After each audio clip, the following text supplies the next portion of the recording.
Então vamos lá, pessoal. Está iniciado o nosso Pitch and Pizza online de energia.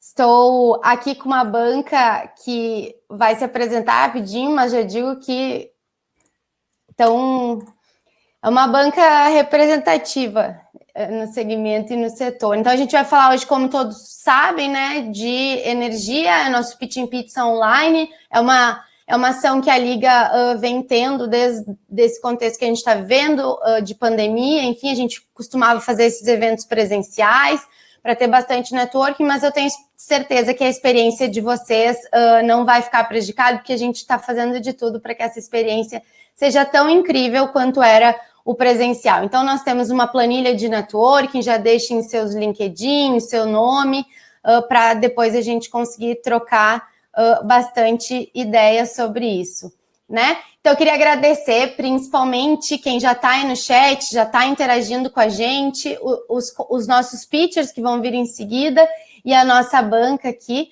Gostaria de agradecer muito, o tempo está escasso, esse tempo de pandemia, muita reunião, muito compromisso, então a gente sabe da dedicação de cada um, mas tenho certeza que vai valer a pena ficar com a gente aqui até o finalzinho. Então, apresentando um pouco para a Liga, para quem não conhece, né, a Liga hoje é uma plataforma que ela busca conectar grandes empresas, corporações, startups com o objetivo de sempre gerar negócio, né? E a gente faz isso através da inovação aberta, da transformação digital. Então, a gente tem diversas frentes e metodologias para que isso aconteça, sempre olhando para essa relação entre grandes negócios, grandes empresas e corporações e startups.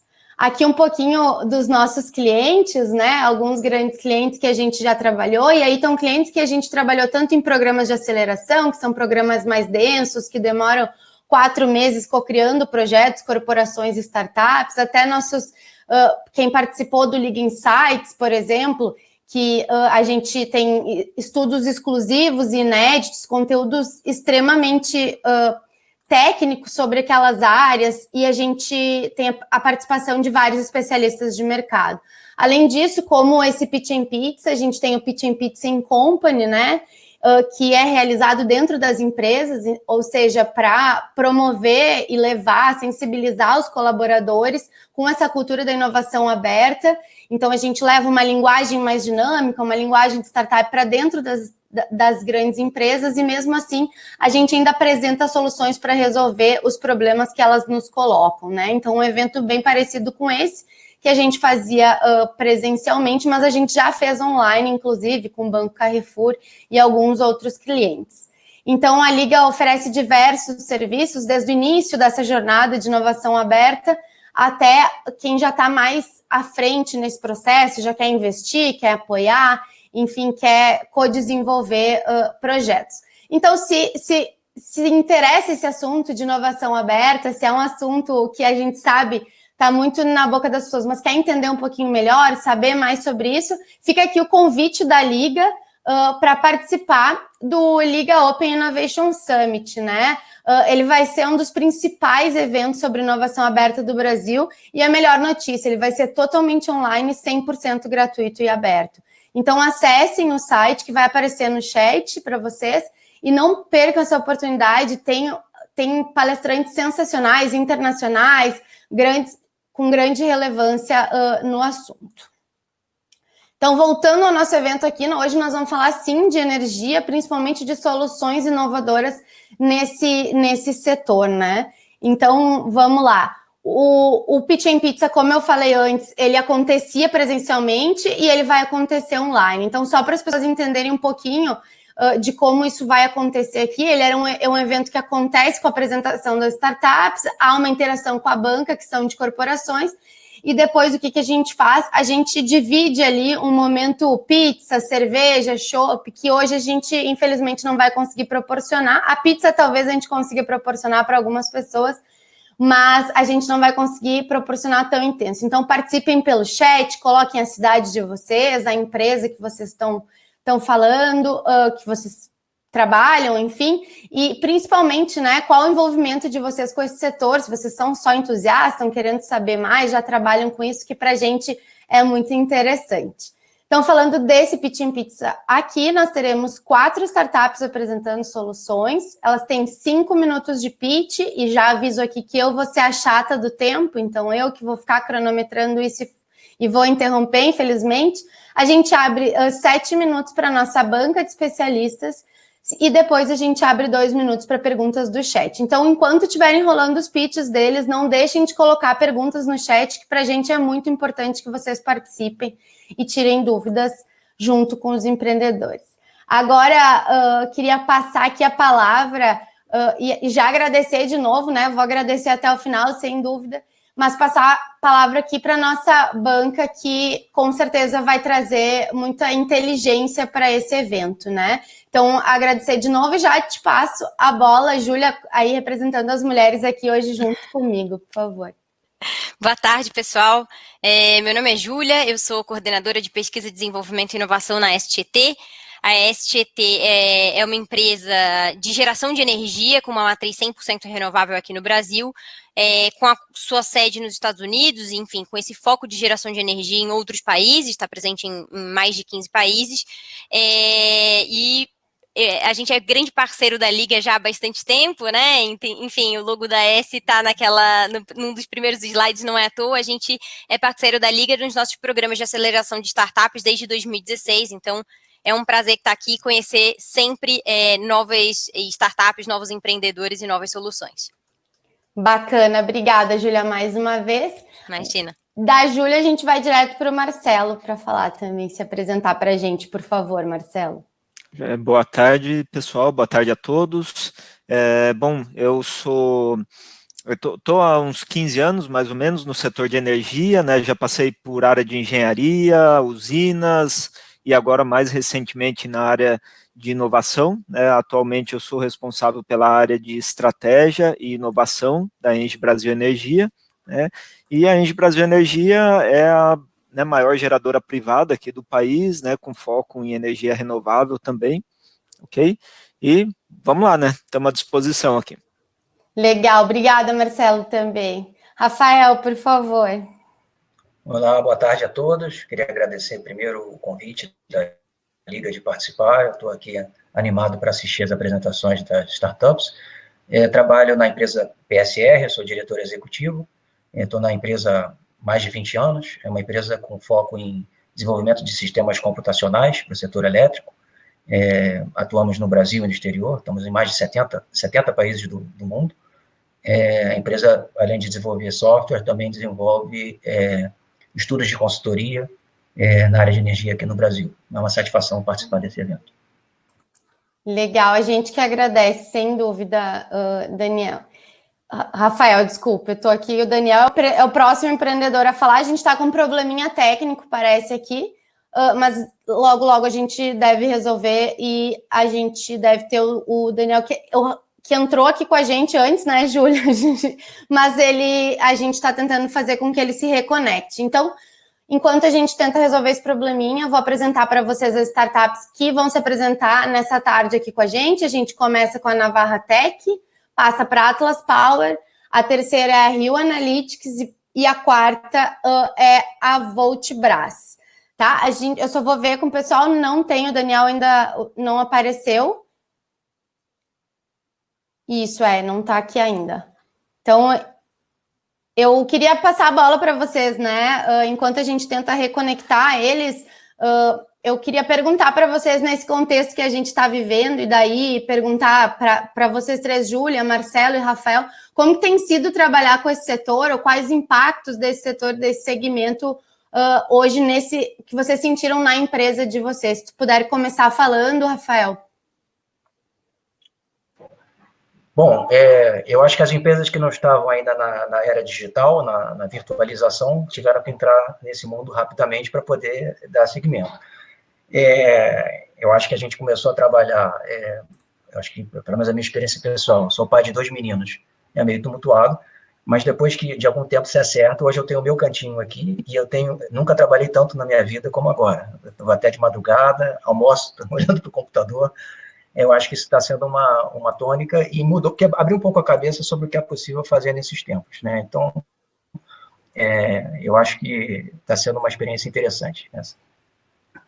Legal. Marcelo? Bom, acho que primeiro, assim como uma empresa, né, do setor de energia, a nossa preocupação de início, acho que na ES não deve ter sido diferente também, foi poderia dizer duas principalmente. Uma com o fornecimento de energia, né, que é um bem essencial e não podia faltar naquele momento, mas ao mesmo tempo a segurança, né, e a saúde das pessoas que trabalham mantendo a energia chegando direitinho lá no seu destino, né. Então acho que essas foram as duas principais preocupações nossas no início, e depois, conforme foi passando o tempo, aí sim, como é que a gente, né, mantém a rotina do negócio funcionando bem, né? Acho que felizmente a gente já tinha dado também passos aí no sentido da tecnologia que ajudaram muito, assim, questão de pouquíssimo tempo, todo mundo em home office, que não era de campo, né, trabalhando normalmente, fazendo seus contatos, né. Mas foi importante, né? Acho que como o Rafael falou ali, acho que a gente tem trabalhado bastante aí, né? Uma adaptação bem diferente. Sem dúvida. Para ti, Júlia, a mesma experiência?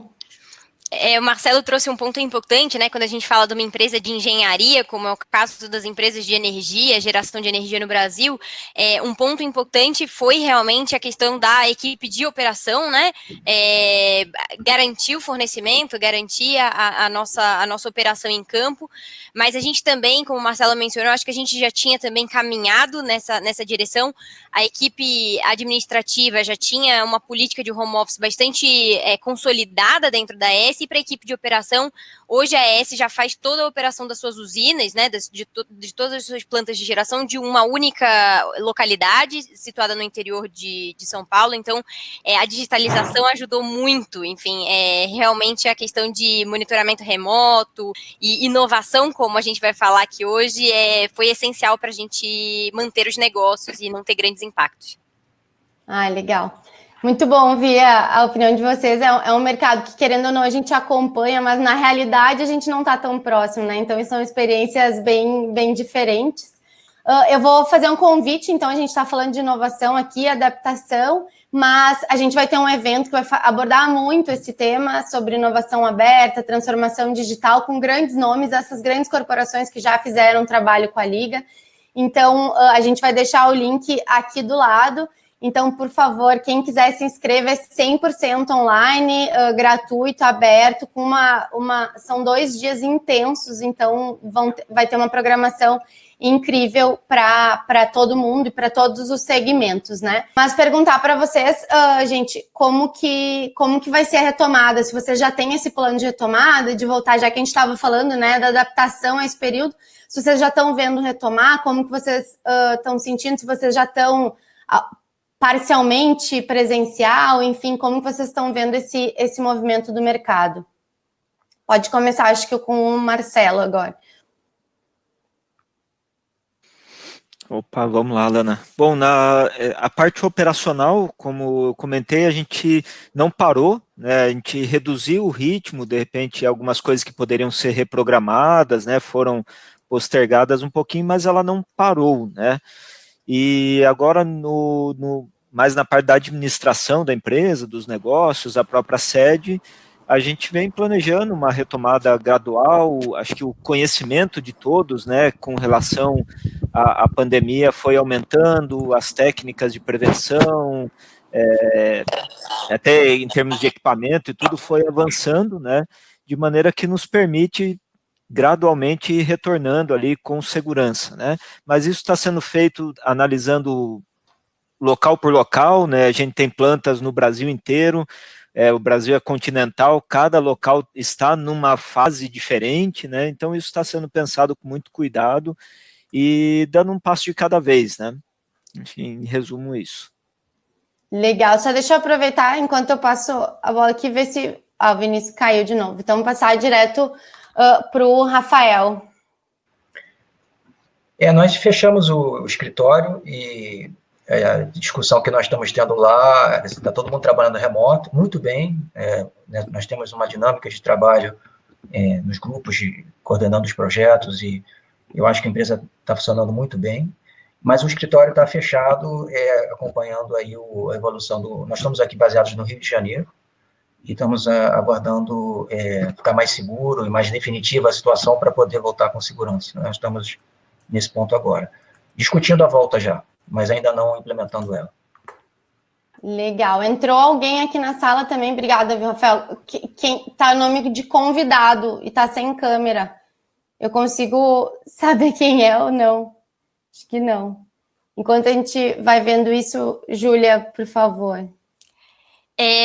Bom, na S a gente também está trabalhando de forma remota desde o dia, enfim, desde meados de março, planejando, enfim, elaborando esse plano de retomada, mas ainda não implementado, enfim, a primeira onda de retomada ao escritório vai acontecer pelas equipes operacionais, né, pelas pessoas essenciais que estavam trabalhando de forma reduzida nos escritórios, no centro de operações, mas quanto à equipe corporativa, enfim, equipes que não necessitam realmente de equipamentos ou de infraestrutura do escritório devem permanecer de home office ainda por um bom tempo. A gente acredita que a segurança ainda é prioridade, enfim, e que provavelmente a retomada 100% ao escritório só vai acontecer quando a gente tiver uma vacina ou um tratamento consolidado. Bacana, eu acho que a maioria das empresas estão se posicionando assim, né? Muito bom ver isso. E a adaptação deu certo, né? Com certeza, todo mundo trabalhando bem. Sem compromisso. Parece que resolvemos o problema de áudio e vídeo. Tudo bem? Tudo bom, gente? E aí, como é que vocês estão? Tudo certo, a gente consegue te ver e te ouvir bem. Tu nos escuta bem? Perfeitamente. Eu vou ter que cometer aqui uma gafe de perguntar qual o teu nome, porque está aparecendo como convidado. É Vinícius? Vinícius, da Rio Analytics. Vinícius, que bom. Então, vamos lá. Desculpa, tá? Mas a gente sabe pelo logo da startup, eu não entrar em contato contigo. Vou te pedir mil desculpas. Vinícius, no teu lado direito tem uma aba, lá embaixo tem slides, certo? Certo. Embaixo dessa aba tem um next, né? Tem o Next, sim. Tem o Next em Preview, sim. Beleza. Isso. Tô controlando aqui, então. Tá. Beleza. Vou até pedir desculpa o nome do nosso CEO, do Vitor, mas eu tô representando a empresa hoje aqui, tá? Tá. Aqui tá certinho, vai começar aqui. Pode ser, tu controla a tua apresentação, tá? Não tem problema, tá com outro nome, tu controla a tua apresentação. Tu tem 5 minutos para apresentar. Quando faltar 1 minuto, eu levanto o braço aqui. Ao final dos 5 minutos, eu te interrompo. Pode ser? Perfeito. Valendo, então. Boa sorte. Tá bom. Pessoal, boa tarde. Meu nome é Vinícius, sou responsável pela parte de desenvolvimento de negócios e vendas da Rio Analytics, tá? E na Rio, nosso objetivo é responder quando, por que e como que um ativo industrial vai falhar, tá? Bom, a gente sabe que downtime é uma dor para qualquer indústria, máquina parada é sinônimo de dinheiro perdido, e algumas indústrias como óleo e gás e energia, elas possuem custos de downtime mais elevados e por isso elas estão na vanguarda quanto à adoção desse tipo de tecnologia, né? Estão drivando esse tipo de tecnologia de predição de falha, né? Então, só para ter uma ideia, uma plataforma de detecção de petróleo parada pode chegar a custar mais de $1 milhão por dia, né? Então, o custo de downtime é muito elevado, né? Então, a grande pergunta, na verdade, ela é: quando uma bomba, um motor, ou qualquer tipo de equipamento falha, é possível ter previsto essa falha e evitado esse downtime? E a resposta é sim, 100% sim, e é por isso que a gente desenvolveu o Kairos. O Kairos é a plataforma de predição de falhas e gestão de ativos da Rio, e o objetivo do Kairos é ser o braço direito da equipe de manutenção, respondendo quando, como e por que um ativo vai falhar, né? Bom, a partir dos dados de sensores em tempo real, a gente aplica algoritmos de inteligência artificial que são capazes de modelar o comportamento saudável do ativo, e a partir desse modelo do comportamento saudável, a gente busca identificar outliers, né, ou anomalias que indiquem uma queda de performance ou uma eventual falha, né? E a partir dessa identificação, a gente gera alertas preditivos que vão servir para que a equipe de manutenção possa atuar no problema que vai ocorrer, né? Bom, a proposta de valor do Kairos, ela se baseia em unir o poder da inteligência artificial, né, com algoritmos que estão avançando cada vez mais rápido, né, com foco no equipamento e não no processo. Então, a gente é completamente asset-centric, ou seja, o nosso foco está em proporcionar uma melhoria da experiência de uso do equipamento, né, com uma plataforma digital e intuitiva, né? Também com essa abordagem que a gente tem de biblioteca de predição de falha, a gente implementa uma abordagem agnóstica e escalável, ou seja, não importa o tipo de equipamento. Se a gente tem os dados de sensores que nos permitem modelar o comportamento saudável do ativo, a gente pode aplicar a tecnologia da Rio, tá bom? Bom, como é que a gente faz isso, né? A gente não é uma empresa de IoT, né? Então, no início da Rio, a gente decidiu seguir um caminho de uma empresa de software, uma empresa de AI. Então, a gente não faz nada de relacionado à instalação de sensores, a aquisição e transporte de dados. A gente trabalha a partir dos dados existentes em diante, né? Então, a gente utiliza esses dados de sensores existentes, né, nos conectando com bancos de dados do sistema de automação e produção e processamos esses dados em tempo real para entregar a predição de falha, tá bom? Então, a gente tem alguns casos bem interessantes de sucesso aqui, onde a gente foi capaz de reduzir em 30% o custo, o tempo de downtime de uma bomba de polpa, que para mineração é um equipamento extremamente crítico, né? Um case bem interessante, legal com a BP também, em Houston, a gente foi capaz de reduzir 40% do tempo de downtime ali de offshore load cells, ou seja, bem significante, né? E hoje os nossos principais verticais de atuação são óleo e gás, mineração e energia, justamente porque a gente entende que nesses mercados o potencial de implementação desse tipo de ferramenta é muito grande, né? Mas isso tende a se tornar cada vez mais, uma realidade cada vez maior para todas as indústrias, à medida que os processos vão se tornando mais digitais e os dados cada vez mais disponíveis, né? Bom, o nosso modelo de cobrança é dividido em dois, né? Então a gente tem um custo de implementação, um valor de implementação, e depois a gente entra em receita recorrente, onde a gente se baseia no modelo de ganho em escala, ou seja, a gente precifica o custo do ativo de acordo com a quantidade de ativos que a gente tem conectado. Ou seja, quanto mais ativos o cliente tem conectado à plataforma, mais barato fica o custo por ativo, tá? Bom, aqui um pouco da nossa história, dos nossos principais clientes, ADP, Braskem, Repsol, a Ocean também é um grande cliente nosso hoje em dia de perfuração, a Cap Mineria no Chile, BP em Houston, a gente também está incorporado no Canadá, tá? É importante falar isso. A gente faz parte de Libra Digital, tá? Quem não conhece Libra é a maior iniciativa Libra Digital é a maior iniciativa de digitalização do offshore brasileiro, né? E Libra, por si só, é o maior campo do pré-sal, tá? E é um consórcio formado por Shell, Petrobras e outras empresas, Total, outras empresas, né? E a gente faz parte desse chapéuzinho de manutenção preditiva concorrendo com empresas como Technip, Subsea, e ForSubsea, né? E como diferencial competitivo, a gente acredita que o nosso foco em predição de falha é o nosso diferencial. Outras empresas que aplicam inteligência artificial também para a indústria não possuem um foco estrito em predição de falha, e a gente acha que isso é o que está esse diferencial nosso é o que está permitindo que a gente escale cada vez mais a plataforma, né? Então, um dos programas que a gente participou, DMZ no Canadá, SkyUp da Endeavor aqui no Brasil também, New Lab, New York, que a gente está participando agora, e um pouco do nosso time, nosso CEO, o Vitor Chaves. Obrigada, Vinícius, obrigada. Tá bom, Desculpa te interromper, Nada, mas tu vai ter chance de falar nas perguntas. Vou pedir reforçar para o pessoal do chat deixar as perguntas, e de imediato já passo a palavra para a Júlia fazer as considerações.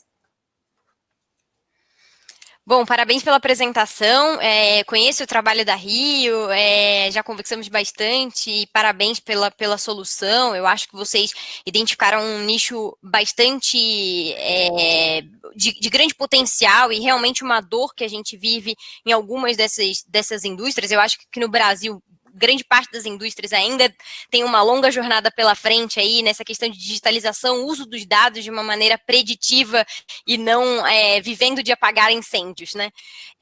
Minha pergunta é especificamente para o setor de energia. O que vocês têm focado de análise de dados? Assim, quais são os equipamentos? Ou eu falo isso especificamente, vocês estão olhando para energia eólica e manutenção, por exemplo, desses grandes parques que a gente vê no Brasil com grande potencial de dominarem a nossa matriz? Sim, sim. A gente já trabalhou em modelo junto com a VEG, enfim, modelagem de turbina eólica da VEG, tá? A gente não tem nenhum cliente em recorrente em eólica hoje em dia, mas, por exemplo, a gente vê um potencial muito grande em caldeiras, né, que são ativos que não são parte só de empresas de energia, mas diversas indústrias usam para geração ou cogeração de energia, né? E que são ativos que, em geral, são críticos, não possuem backups, né? Então, a gente já tem... São cases de sucesso, caldeira é um case de sucesso bem interessante para a gente, sem dúvida nenhuma. Mas é óbvio que a gente olha para a turbina eólica porque realmente o potencial de energia renovável no Brasil a gente sabe que é gigante e que esse tipo de ativo ele é muito bom justamente pela dificuldade da manutenção dele, pelo ser um ativo que ele fica isolado muitas vezes, enfim, a manutenção ela é trabalhosa, ela é desafiadora, então tem um fit muito grande com o que a gente faz. Perfeito, essa é a minha sugestão. Legal, obrigada. Vamos passar a bola, então, agora para o Rafael fazer as contribuições dele. Por favor, Rafael. Bom, gostei da apresentação, achei que foi bem estruturada. Eu acho que essa área de usar inteligência artificial em processos industriais é uma área bastante, vamos dizer, de enorme potencial. Eu acho que, se eu percebi, você falou que a empresa não atua na instalação da aquisição das informações. Ela é provedora de inteligência, mas as informações têm que estar disponíveis.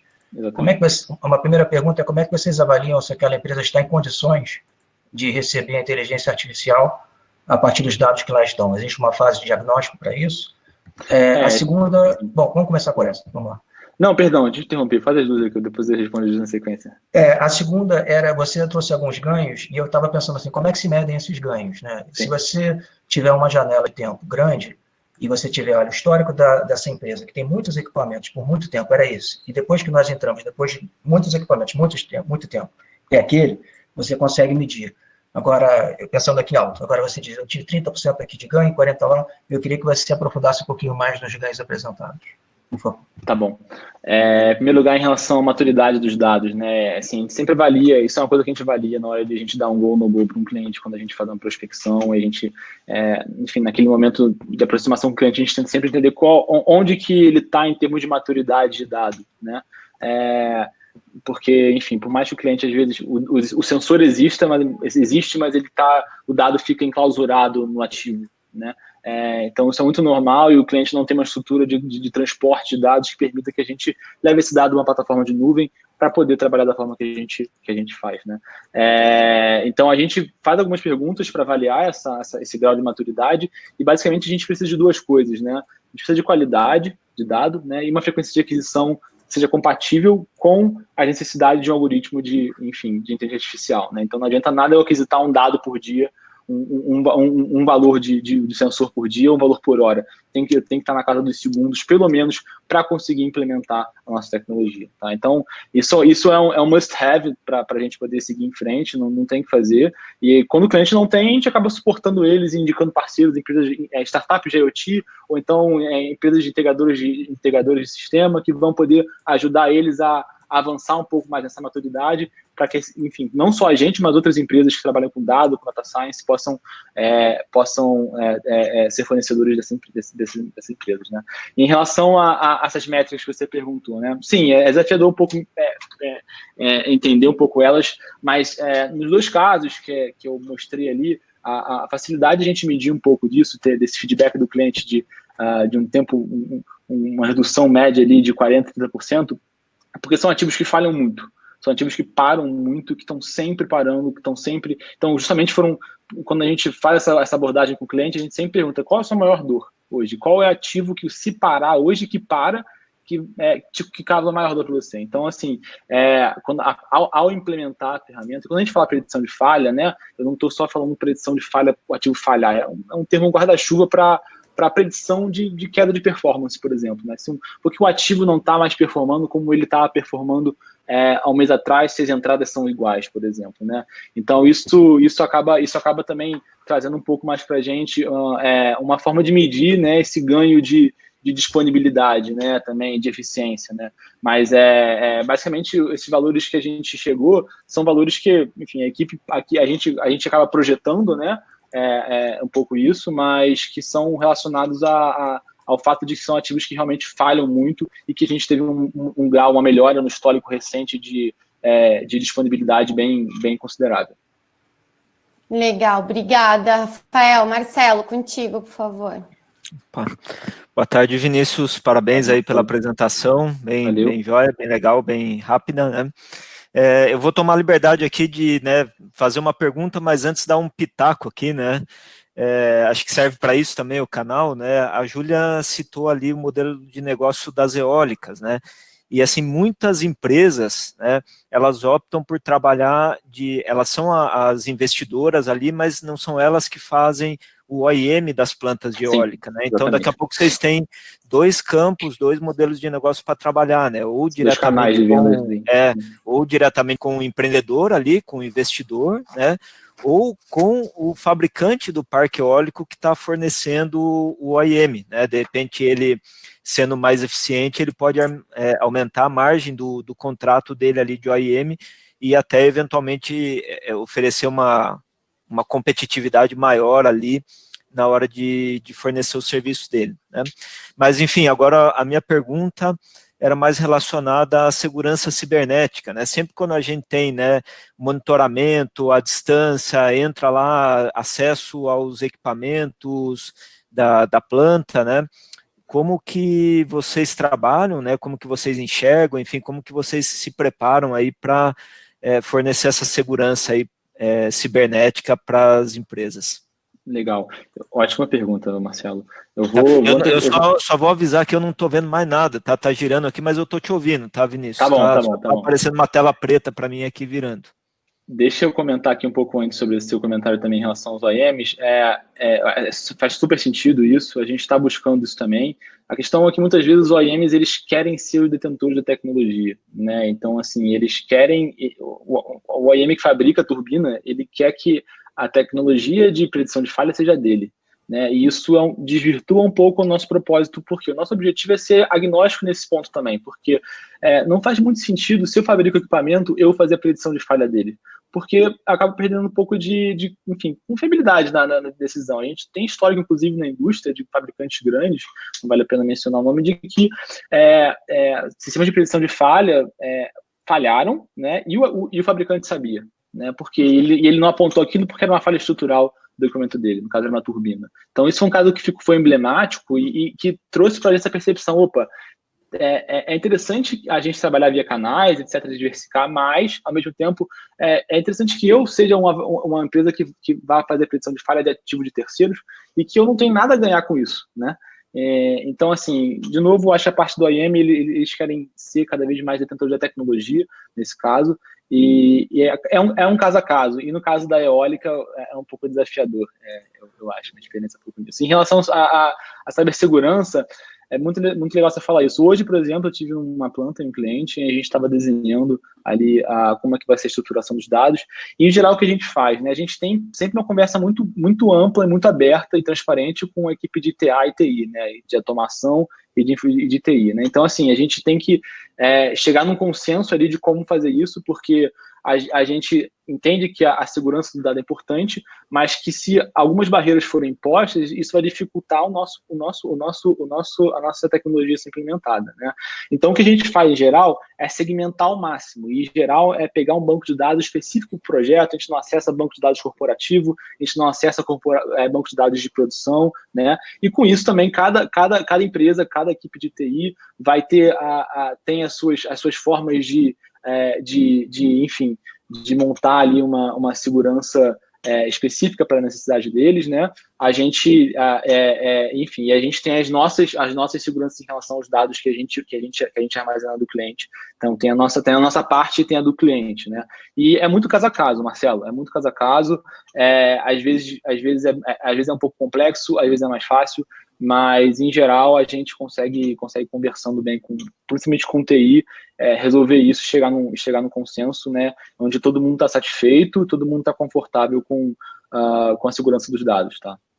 Obrigada, Marcelo, obrigada, Vinícius. Vinícius, eu vou te devolver para os convidados, digamos assim, gentilmente vou te retirar para a gente dar seguimento aqui no nosso evento, mas muito obrigada e parabéns pelo teu projeto. Obrigada pela participação. Obrigado. Tem o pessoal interagindo contigo no chat, se tu conseguir responder as perguntas por ali, facilita bastante pra gente. Obrigadão. Tá bom, valeu, gente. Valeu. Tchau, prazer.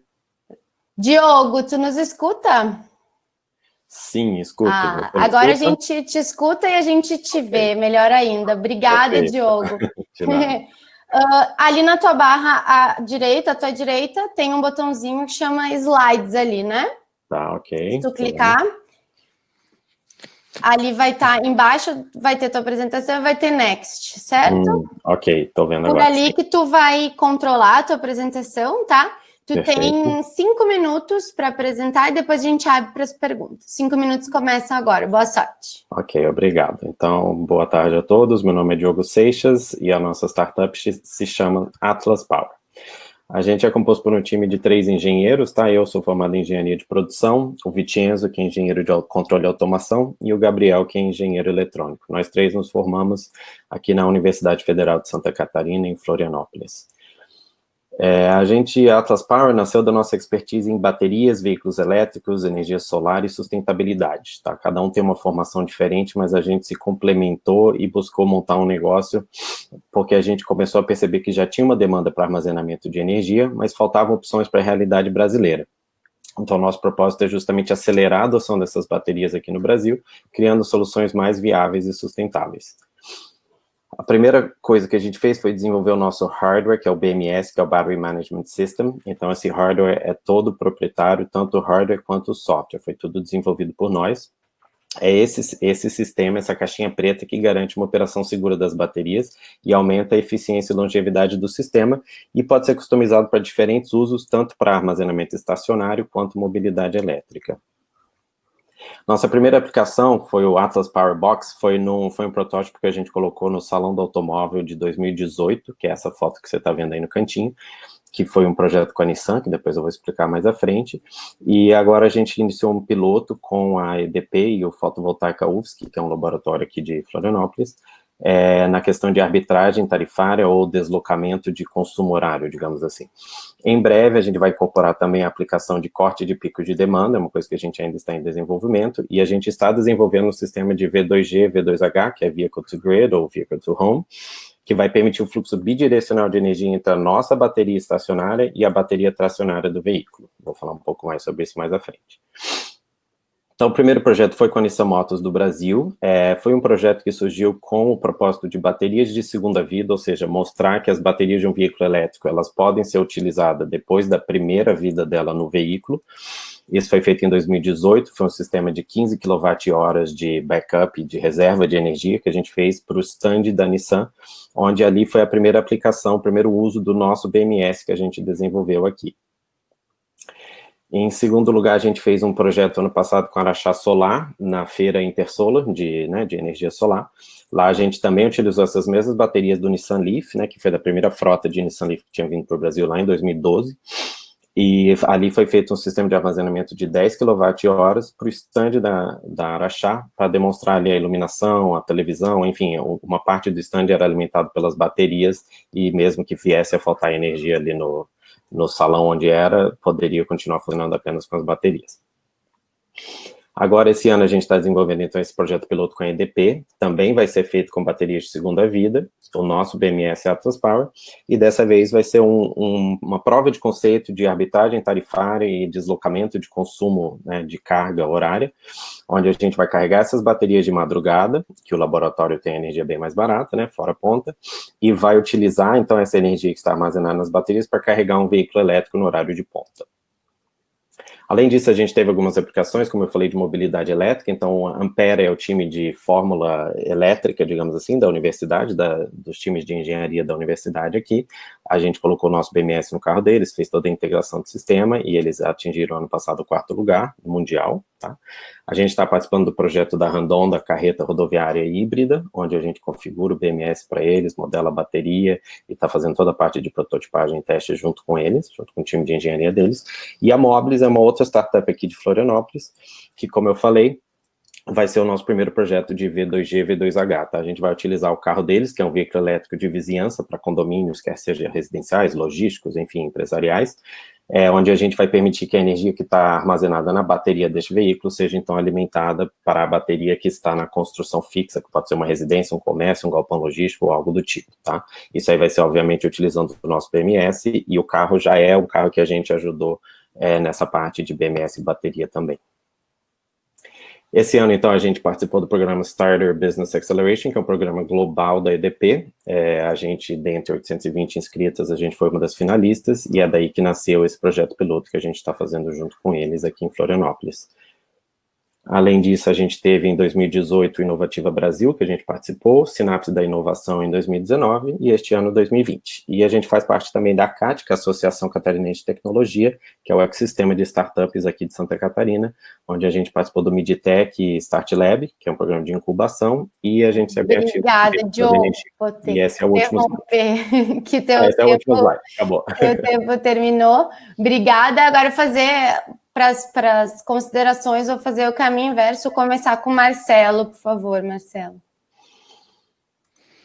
Oi, boa tarde, Diogo, né? Diogo, boa tarde, Marcelo. Parabéns aí pela apresentação. O tempo é corrido mesmo, né, cara? Mas foi no 1 segundo ali, foi só virar o slide. Legal, cara. Tinha duas perguntinhas aí rápidas, são duas, mas são rápidas, tá? A primeira, tirando um pouco o foco veicular, se o produto de vocês estão vendo mais para cliente, tirando o veicular, né, outras aplicações, mais diretamente para buscar varejo ali, diretamente com, né, soluções para residências, coisas assim, ou mais para o lado B2B, alguma coisa assim, né, soluções para empresas poderem, né, tirar proveito dessa tecnologia. E a segunda, fiquei daí curioso um pouquinho desse trabalho com a EDP, se é um P&D da ANEEL, qual que é o status que ele está, em que período que está aí desse trabalho. Tá, então vou responder primeiro a última pergunta, que é mais fácil.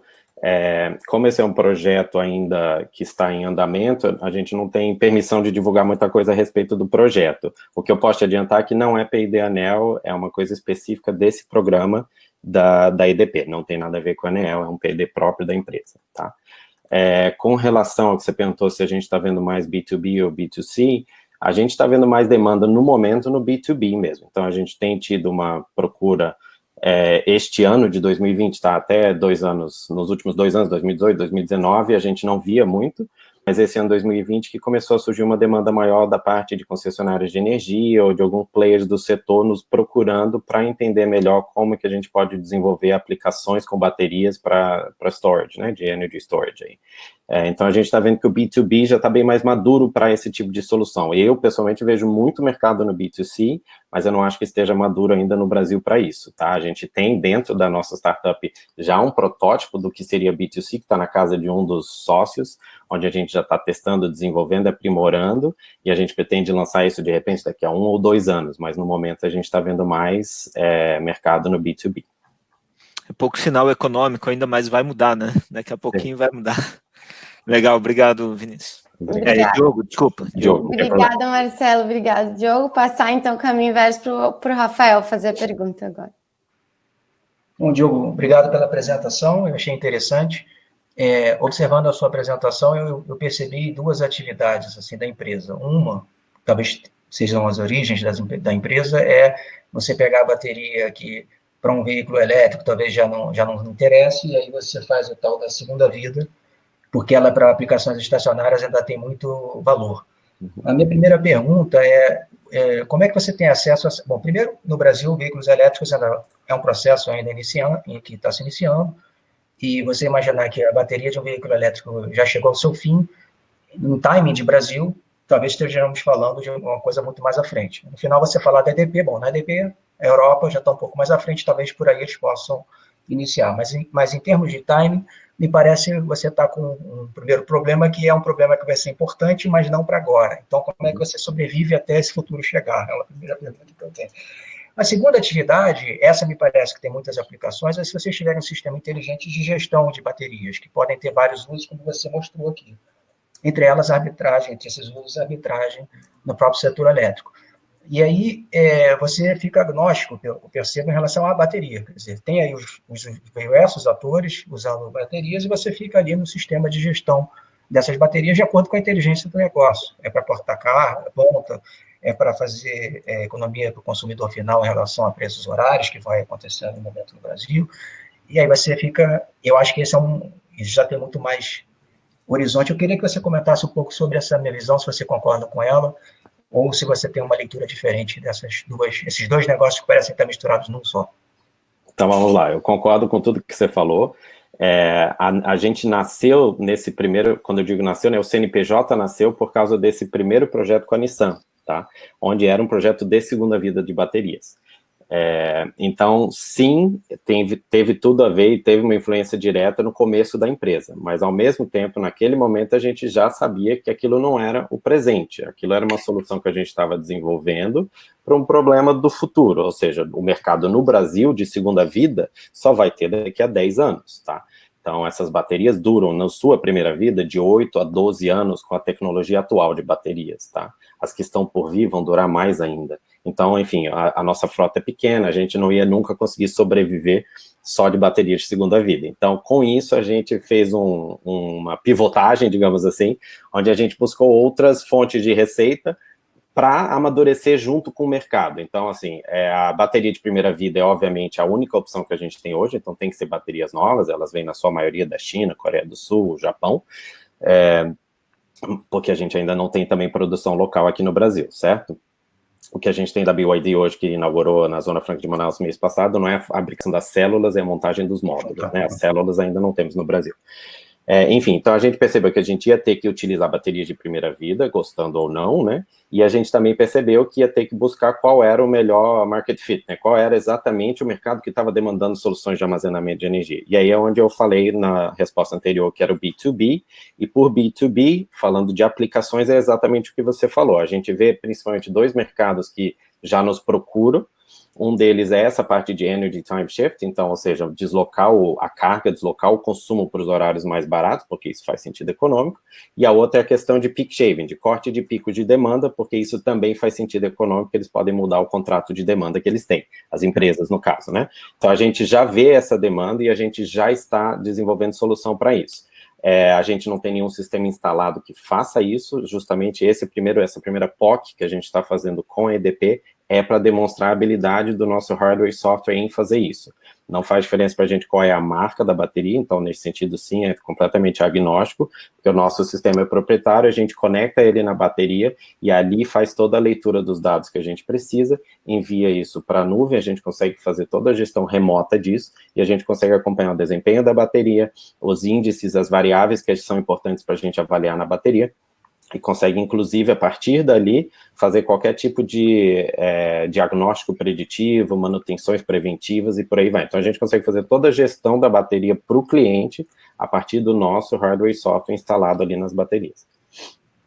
Legal. Obrigado, Diogo. Obrigado, Rafael. Júlia, por favor, teus comentários. Boa tarde, parabéns pela apresentação, realmente muito esclarecedora, muito clara e objetiva, enfim, mostra bastante que vocês se prepararam para caber dentro dos 5 minutos, isso é bem bacana.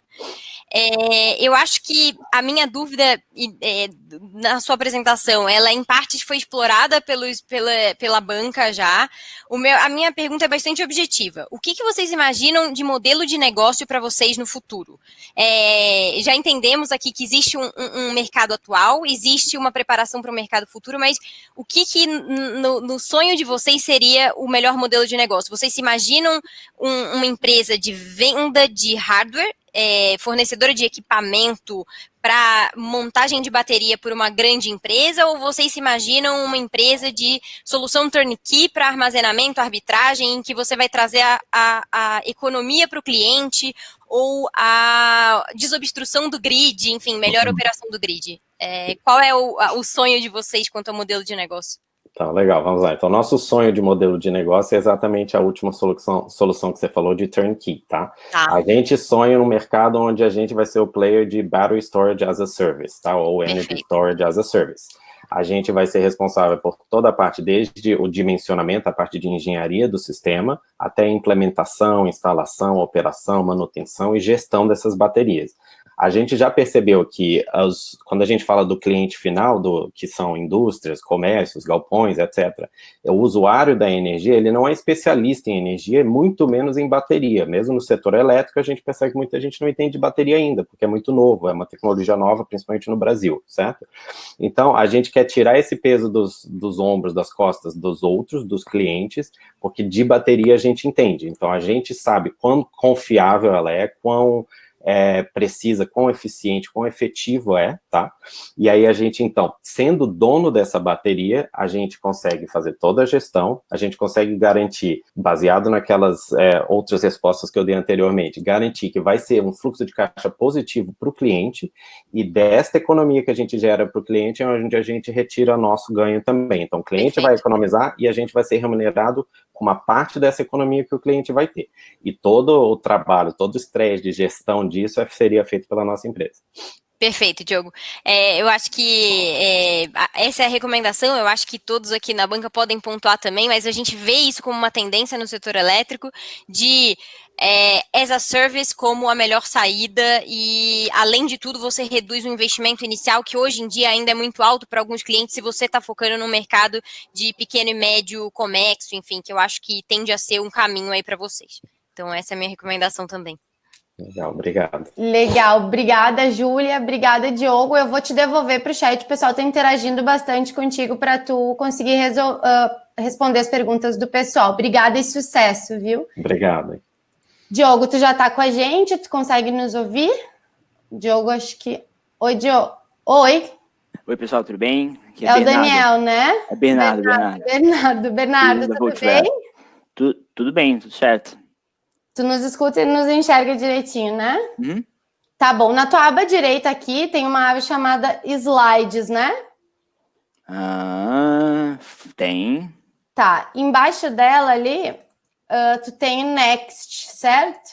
Tem, Estamos aqui, boa. Isso, tu vai conseguir controlar a tua apresentação por ali, tá? Só deixa eu dar mais dois recadinhos para o pessoal que está participando aqui. A gente pede desculpa, pessoal, por todos os incômodos que a gente teve.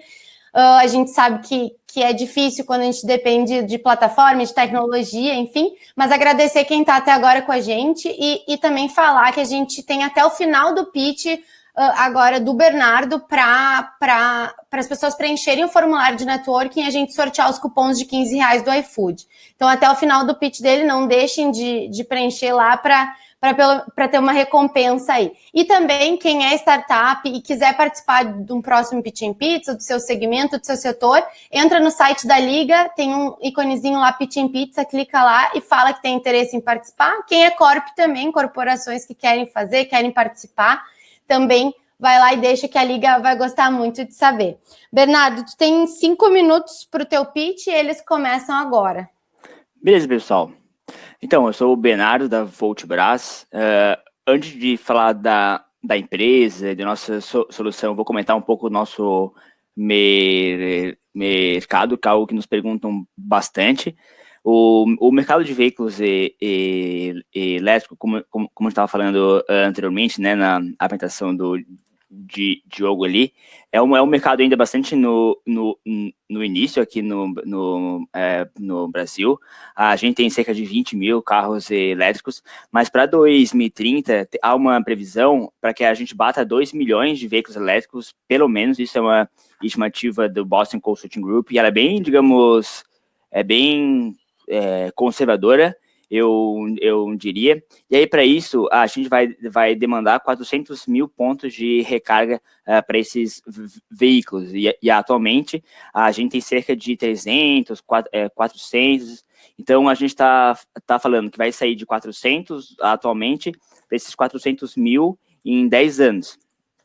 E essa falta de pontos de abastecimento, né, ela afeta diferentes stakeholders de maneiras diferentes. Então, a gente mapeou os principais deles, começando pelas montadoras. As montadoras têm planos de eletrificação das suas frotas, especialmente motivadas por políticas de descarbonização, especialmente na Europa.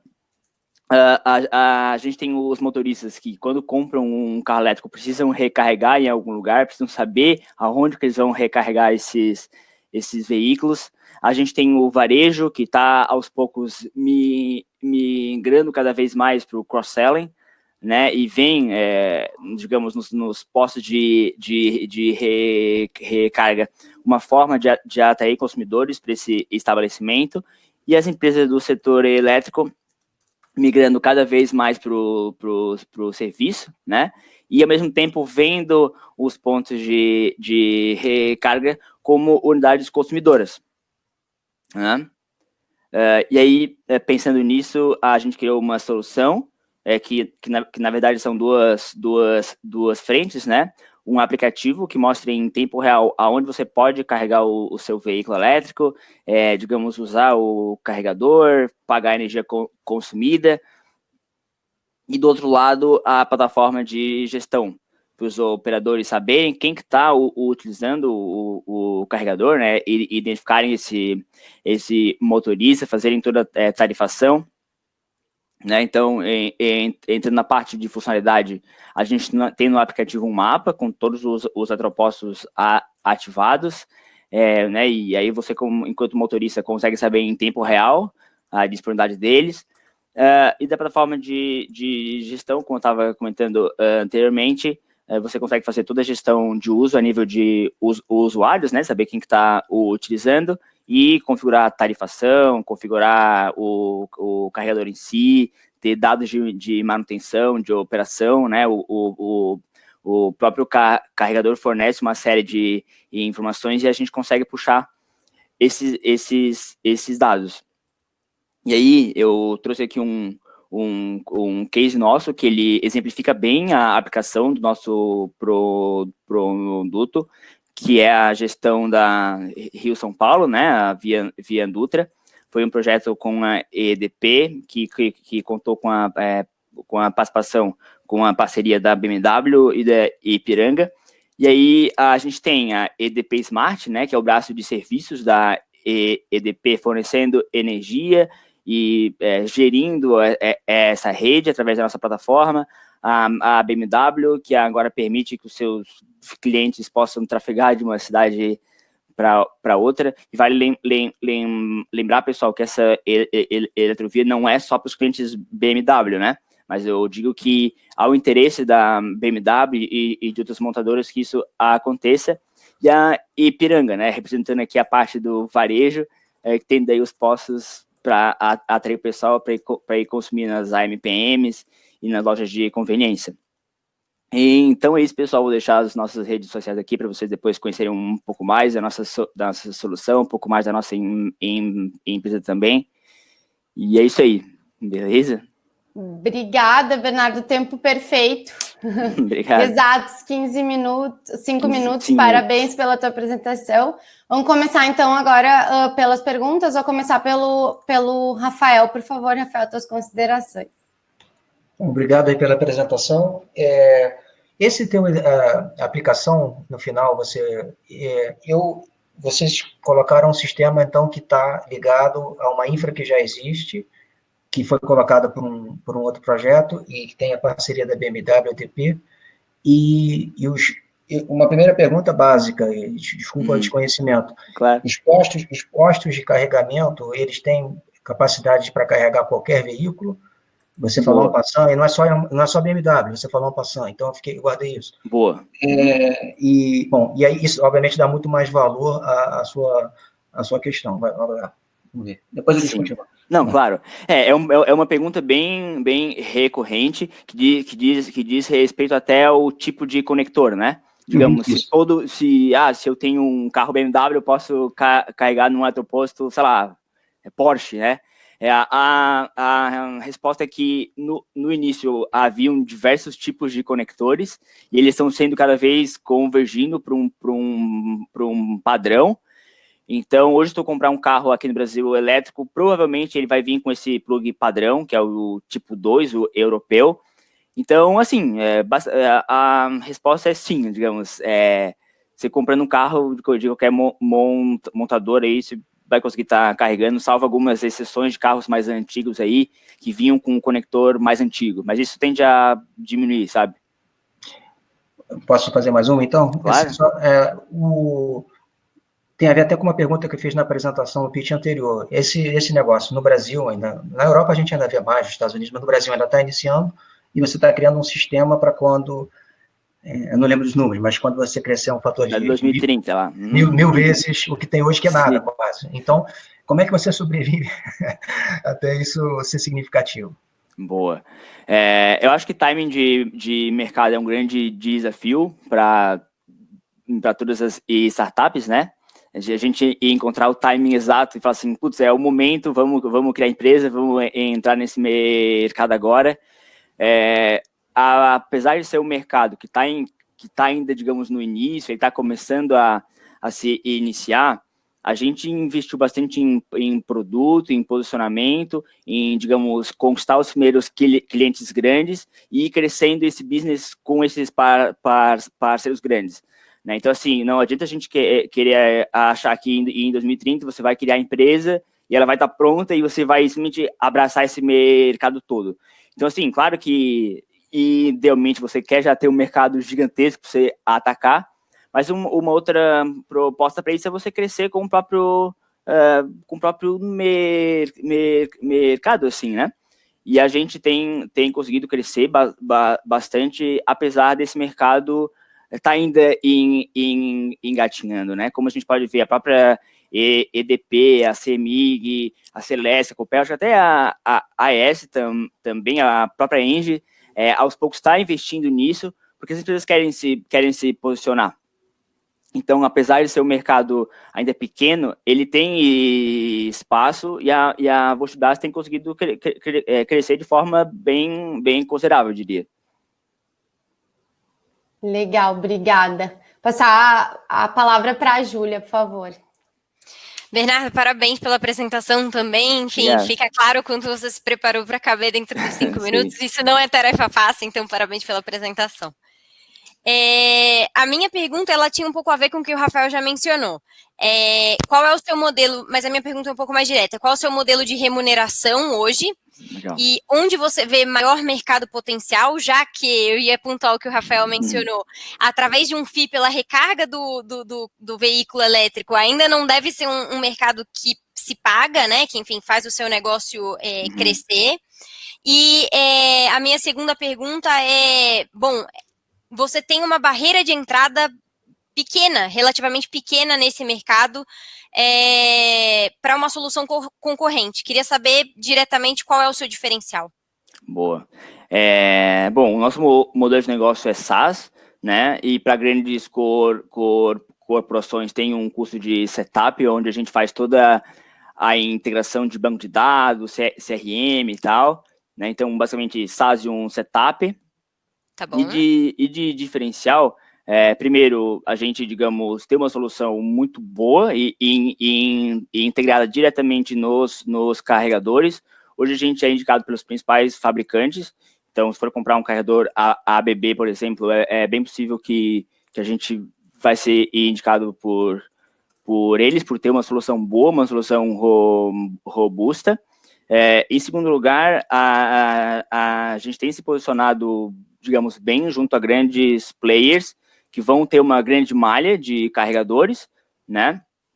E a partir daí, digamos, o fato da gente crescer com esses parceiros e clientes, né, tendo eles nosso portfólio, a barreira de entrada passa a ser a gente, digamos, perder espaço para uma outra empresa, claro, e consiga vender para esses parceiros nossos, mas a gente acredita muito no nosso produto, no trabalho que a gente faz. A gente tem um preço competitivo e, principalmente, eu e todos os nossos sócios, a gente tem uma via empreendedora muito forte e quando a gente faz nosso negócio crescer, todas as empresas que a gente atende crescem junto. Então, esse eu acho que eu diria que esses são os nossos principais diferenciais. Tem um produto muito bom, muito competente, muito robusto, e, digamos, dar um suporte para esses nossos consumidores e fazer o business deles crescerem, né? Perfeito. Obrigada, Júlia. Obrigada, Bernardo. Marcelo, por favor. Opa. Bernardo, parabéns aí pela apresentação. As duas principais dúvidas que eu tinha, ou que eu ia perguntar, era a remuneração, né, do negócio e péssimo ficar por último, já saquei. Verdade, nessa eu fiquei por último, né? Mas, enfim, vamos lá, tem uma outra dúvida minha aqui. Sempre quando a gente fala de aplicativo, né, hoje em dia a gente é bombardeado, cara, tem aplicativo para tudo, né? Só que às vezes a gente não fica sabendo, porque é tanta coisa que talvez o desafio seja como é que eu faço com o meu aplicativo vai chegar lá no smartphone, lá da pessoa que tem o carro elétrico e tal, para ele usar. Então, vocês né, já tem algo pensado assim do tipo, vou ter um convênio com a montadora que quando ela já vendeu o carro, ela já, olha, já instala esse aplicativo. Como que vocês têm pensado para que o negócio de vocês cheguem lá na ponta? Né? Enfim, essa seria a dúvida. Sim, meio que um canal de distribuição, assim, né? Bom, a partir do momento em que a EDP, por exemplo, tem a nossa solução nos antepostos dela, para você utilizar aquele carregador, você precisa usar o nosso aplicativo, né? E aí, tanto o nosso, o app Voltbras mesmo, mas principalmente o app dessas concessionárias mesmo. Então, assim, a gente está desenvolvendo e vai ser, o app EDP, por exemplo, o app CEMIG, o app, sei lá, e outras empresas que a gente está atendendo hoje, que vão ser lançados em breve. E aí você é obrigado a ter esse aplicativo para poder utilizar o carregador.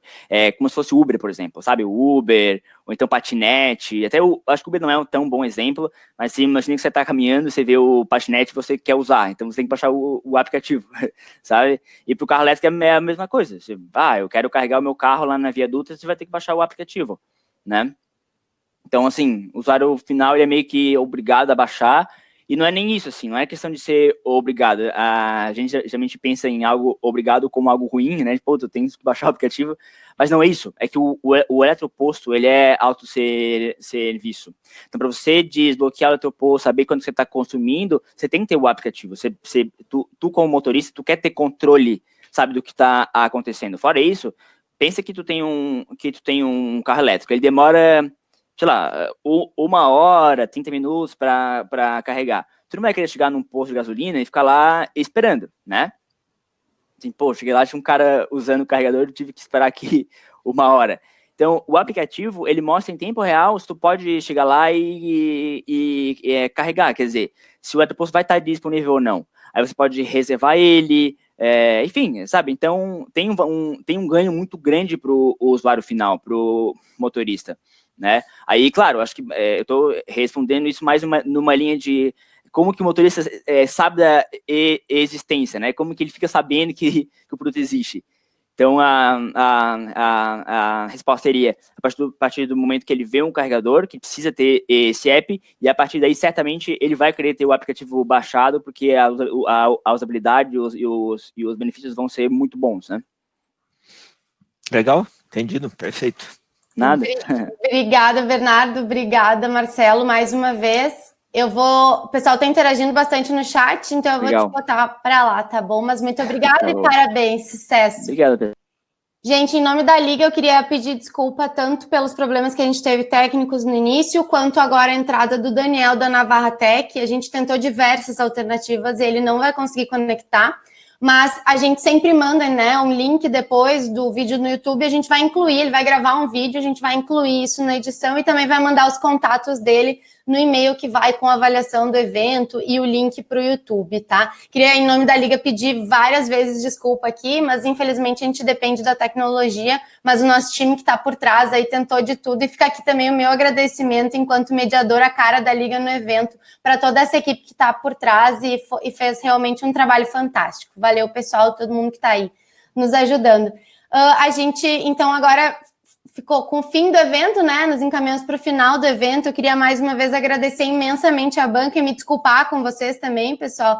Muito obrigada pela participação. Vocês acrescentaram demais no nosso debate aqui, apesar de ter uma empresa a menos, vocês fizeram toda a diferença para a gente. Para dar uma notícia boa, depois dessa desculpa aqui, vou falar o nome dos 3 sorteados no iFood, que vão ganhar nesse dia para melhorar um cupom de R$15 para usar em qualquer pedido do iFood. Então, os sortudos aí, Antônio Carlos da Rosa Pereira, Camila Chimizo, desculpa se eu falei teu nome errado, Camila, perdões, e Mariana Novaes Carneiro da Silva. Então, parabéns aí aos sortudos que ganharam esse cupom no final desse dia de trabalho aí para fazer um pedido e comer uma pizza nesse final de dia. Mais uma vez, obrigada para a banca por ficarem até o final. Convidar a banca também e os nossos participantes do chat e os empreendedores que fizeram seus pits para participar do Liga Open Innovation Summit, que vai acontecer dia 22 e 23 de setembro. Então, por favor, participem com a gente, né? E, por favor, se inscrevam, divulguem, é um evento nosso, a gente vai estar que nem aqui, um papo informal, falando sobre inovação aberta, porque é o que a Liga acredita, é o que quem está contribuindo com esse debate também acredita. Então, por favor, participem com a gente, divulguem, é um evento 100% gratuito, aberto, e uma programação com bastante diversidade aí para a gente discutir diversos assuntos polêmicos e não polêmicos, e a gente trocar uma ideia por lá. Tá bom? Fica aqui meu muito obrigada quem ficou até o final, minhas desculpas de novo pelo Daniel da Navarratec, mas a gente vai fazer com que vocês conheçam as empresas, e mais uma vez o meu muito, muito, muito obrigada para a banca pela paciência, pela disponibilidade e pela super interação aqui. Fiquem de olho nas redes sociais da Liga para saberem dos próximos eventos, e mesmo assim se inscrevam também lá no site para receber nossa newsletter, nossas novidades. Obrigada e uma boa noite para todos. Se cuidem. Boa noite. Obrigada. Tchau, gente. Boa noite.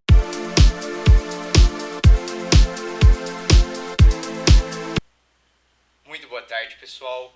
Queria agradecer, antes de começar o pitch, ao pessoal da Liga Ventures por permitir que a gente apresentasse isso aqui, apesar de não ter dado certo no dia do evento, por algumas dificuldades técnicas. É um prazer imenso estar aqui podendo compartilhar um pouco do que a gente está fazendo na Navarra com vocês. Meu nome é Daniel Barra, eu sou o CEO e um dos co-founders da Navarratec. A gente é uma startup desenvolvendo tecnologia para o mercado brasileiro de energia elétrica. Bom, o que a gente detectou nesse 1 ano e meio que a gente está trabalhando no mercado de energia? No mercado brasileiro, em específico, o ativo físico e o hedge são combinados em um único produto. O que eu quero dizer com isso? Hoje a gente vende contratos que tem tanto o componente de energia flat quanto cláusulas de modulação, sazonalização, flexibilidade, que na prática são objetos de hedge do consumo. E aí, como nem todos os geradores e vendedores de energia conseguem prover esses serviços de hedge sobre o consumo, muitas vezes eles são deixados de fora do processo de uma cotação. Ou seja, eles estão perdendo oportunidades de negócio. E do outro lado, o comprador não está conseguindo captar todos os preços que ele poderia naquele componente físico. E, portanto, ele está deixando dinheiro na mesa. Nossa plataforma, baseada na web, ajuda os consumidores, comercializadores e geradores a separar a energia flat do serviço de hedge. Então, ao mesmo tempo que o consumidor continua enxergando a mesma coisa, que é um contrato com os dois componentes, no lado vendedor, eles podem ser providos por entidades separadas. E aí, com isso, a gente ajuda os geradores a vender energia flat sem ter que gerenciar os riscos associados ao hedge. A gente ajuda os consumidores a encontrar as melhores contrapartes e as melhores ofertas que estão disponíveis tanto no hedge quanto no ativo físico. E nós vamos nos juntar com as instituições financeiras para ajudá-los a prestar o serviço de hedge sobre a energia sem ter que prover o ativo físico. Então, muito mais focado em onde eles já estão especializados. Tá, mas como é que isso vai funcionar na prática? Bom, o consumidor, por meio da plataforma da Navarra, vai poder pedir uma cotação da energia que ele quer, junto com as características de cláusulas. Então, ele pode dizer que ele quer X% de SASO, 20% de modulação e assim em diante. Ou modular de acordo com a carga dele. Junto com o pedido de cotação, ele entrega um conjunto de dados para a Navarra, que a gente utiliza para cotar a energia flat com vendedores, comercializadoras e geradores, e também o produto derivativo de hedge para as instituições financeiras. Além disso, se o consumidor quiser, ele pode fazer nesse mesmo produto cotação também de produtos renováveis. Então, por exemplo, certificados de energia renovável para vir junto com aquela energia que ele está comprando, ou outros tipos de produto. Então a gente repassa para o consumidor no final um preço só, contendo todos os ativos que ele quer, mas a operacionalização, quem está provendo esse contrato por trás, podem ser múltiplos provedores de uma só vez. O que a gente já tem hoje em produção? O Navarra Trader é uma plataforma de front office que já está conectado com algumas casas de trading. É uma ferramenta de mesa que pretende ajudar a gerenciar e organizar os dados da mesa de operações. E o Navarra Auctions, que é uma plataforma de leilões, que hoje está avançando para também permitir processos de cotações virtuais. Então, eles são os primeiros pilares da infraestrutura que a gente entende que vão nos levar até essa visão que a gente tem. O que a gente já fez até hoje? Em agosto de 2019, a gente lançou o Navarra Auction. Ele foi desenvolvido em parceria com a Votorantim Energia. Foram mais ou menos 6 meses num projeto de cocriação junto a eles, e eles nos ensinando sobre o mercado de energia e a gente desenvolvendo tecnologia juntos. Em setembro, logo após esse lançamento, a gente foi selecionado para a aceleração da Techstars em Oslo, na Noruega. Para quem não sabe, a Techstars é uma das maiores aceleradoras do mundo. Nosso projeto foi em parceria com a Equinor, que é uma das maiores empresas de energia da Europa. E dentro desse programa, que finalizou em dezembro, a gente lançou a plataforma Navarra Trader. Em março já convertemos nossos primeiros clientes pagantes nessa plataforma. E em julho passamos a expandir a nossa base de usuários. Então o que a gente enxerga para o futuro próximo? Que o mercado está ficando muito maior e muito mais complexo. Então, por causa das novas regulações, a gente vai ter milhares de novos participantes, cada vez empresas menores e, consequentemente, com tickets médios menores. Ou seja, escalabilidade e transparência vão se tornar efeitos necessários. É isso que eu tinha para apresentar para vocês. Muito obrigado pela atenção. Se vocês tiverem interesse em conversar depois, eu estou totalmente aberto. Vou deixar meus contatos com o pessoal da Liga Ventures também. E é isso. Muito obrigado.